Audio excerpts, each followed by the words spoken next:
Cernunnos, the horned one, often depicted with antlers or horns, Cernunnos is associated with nature, fertility, animals, and the underworld.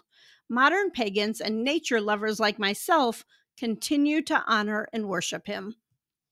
The most famous depiction of Cernunnos is the Gundestrup cauldron, an ornate silver vessel dating back to the 1st century BC, which shows a horned figure surrounded by animals, holding a serpent, and wearing and holding a torque.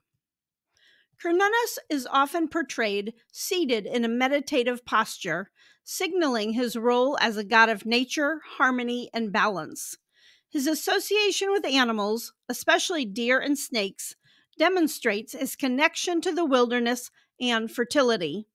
As a horned god, he embodies the life force of nature, the cycles of birth and death, and the balance between the material and spiritual worlds. Cernunnos has a role as a mediator between the human and natural realms and a guardian of animals. Cernon means horn or antler in Gaulish. Deer often act as guides for shamans. The white stag is an important figure in Celtic mythology and is considered a messenger from the other world. Red deer are common in Europe, where they have been called fairy cattle. Serpents represent transformation, rebirth, and the underworld. They are often depicted along Cernunnos in his ancient artwork, emphasizing his roles in the cycle of life and death and his connection to the chthonic underworld forces. This is the horned viper found in southern Europe. Rams, like bulls, are associated with strength and virility. They also carry connotations of leadership and sacrifice, adding depth to Cernunnos' portrayal as a powerful deity. The torque is a neck ring symbolizing power and nobility. It identified the wearer, both men and women, as a person of high rank. Similar neck rings are also part of the jewelry styles of various other cultures and periods. Cernunnos is shown both wearing and holding torques. He is referred to as Lord of the Animals or Lord of the Wild Things. Miranda Aldhouse Green, a British archaeologist who wrote The Gods of the Celts, describes him as a peaceful god of nature and fruitfulness. She also says he symbolizes the close rapport between animal and deity. We don't have many stories that have come down from Cernunnos, but there were many famous artifacts, like the Pillar of the Boatman shown here. This tribute was commissioned by the Guild of Boatmen in the 1st century AD. It includes many gods and goddesses from Gaul and Roman cultures, so we know that Cernunnos was highly esteemed and worshipped throughout Europe. Many of the artwork that depicts him comes from Gaul, which would be present-day France and surrounding countries.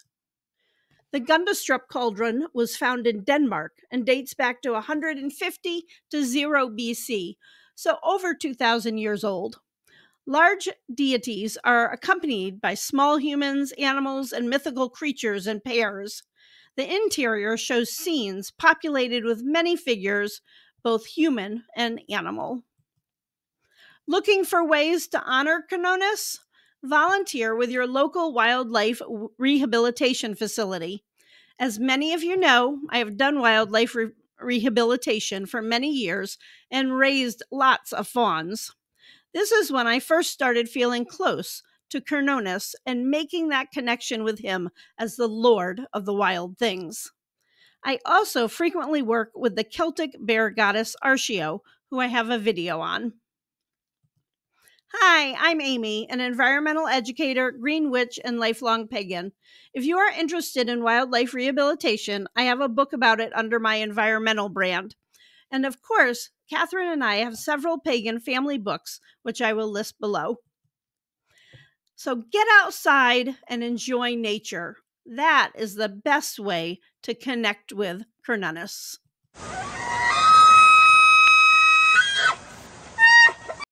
The call of the wild.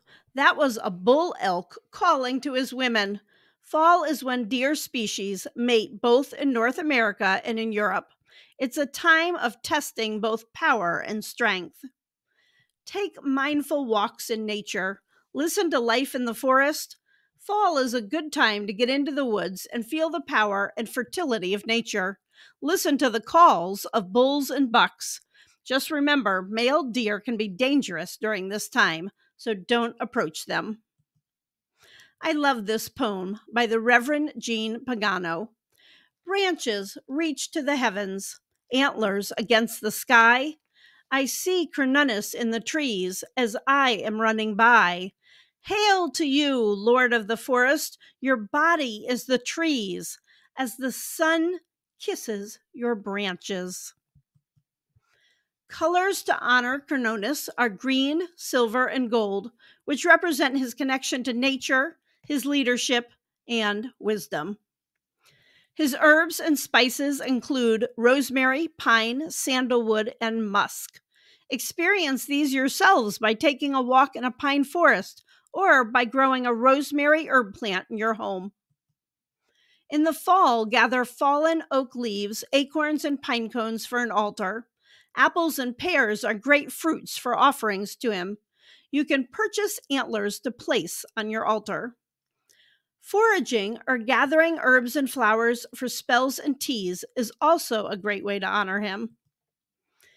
There isn't much information about a traditional feast day for Cernunnos.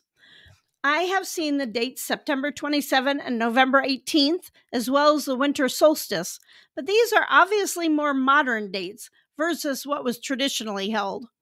But we can imagine he would enjoy a feast with foods such as venison and lamb, plus a variety of vegetables and herbs.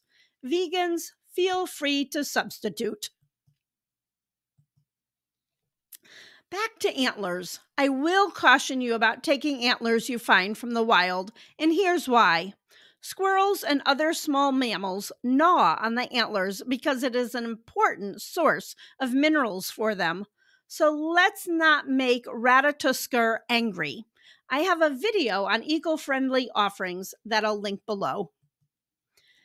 Cernunnos loves music, and drumming is very rhythmic and natural. He gives us many opportunities to reflect. You can think about what being wild means. What does freedom mean to you? Do you connect with a primal force to be wild and free? You can write in your book of shadows or meditate on these questions. Cernunnos is connected with wealth and gold coins. We see this in his torques and artwork that show him dropping coins to the earth. Snakes are also associated with treasure. Artifacts, such as the boatman's pillar, have him in close proximity to the goddess Fortuna. Include Cernunnos when you do spells for good fortune and luck. With Cernunnos, we celebrate the cycles of life and abundance. Take some time to celebrate your wild side. Please boop that like button. Thanks for watching, and have a very witchy day.